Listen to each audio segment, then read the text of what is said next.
अरे जब माताएँ अपने पति से नाराज़ होके जा सकती हैं तो ऑब्वियस है हम तो इंसान हैं। मैं बात कर रही हूँ आठू सातू की, जो कि पिथौरागढ़ यानी कि उत्तराखंड के एक ज़िले पिथौरागढ़ में मनाया जाता है बहुत ही धूमधाम से आठू सातू, जहाँ पर कि पार्वती माता जिसको हम गमौरा और दूसरे शंकर भगवान जिनको हम बुर्जू के नाम से जानते हैं यहाँ पर, जितना कि मुझे लोगों से पता चला है।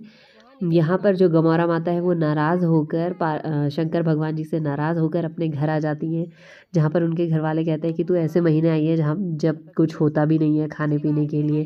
तो फिर यहाँ पे बिरुड़ भिगाया जाता है जिसमें बहुत सारी दालों का, ये जो अलग अलग जो भी चीज़ें होती है उसका मिश्रण होता है, और फिर उसको पका के माता को इसका भोग लगाया जाता है और हम लोग भी फिर इसको खाते हैं। तो ये माता पार्वती है जिनको तैयार किया जा रहा है। और साथ ही साथ हमने अभी पहले देखे बुर्जू जो हमारे तैयार हो रखे हैं इन दोनों को। यहाँ पे ये डिम्पल हेलो कर रही है देखो, और ये अंजलि। तो इनको हमने इनको रेडी कर दिया है, बच्चों ने ही सबने इनको रेडी किया है। घास से इनको बनाते हैं, फिर इनके ऊपर मुखौटा लगाते हैं और फिर अब ये एक दिन ऐसे रहेंगी।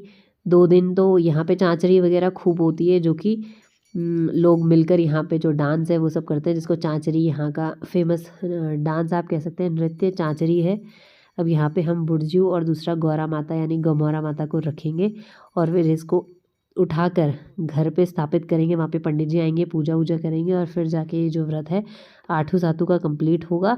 और दूसरे दिन फिर ये अग्नि पाक का एक व्रत होता है वो रखा जाता है, जिसमें कि क्या बोलते हैं, जो अग्नि में पका हुआ भोजन है वो नहीं करना होता है। तो फिर ये जो प्रचलित कथा है आठू सातू की, अगर आपको कुछ और इसके बारे में बताया तो आप कमेंट सेक्शन में बता सकते हैं। जितना मुझे पता था मैंने आप लोग को बता दिया। Okay guys, bye.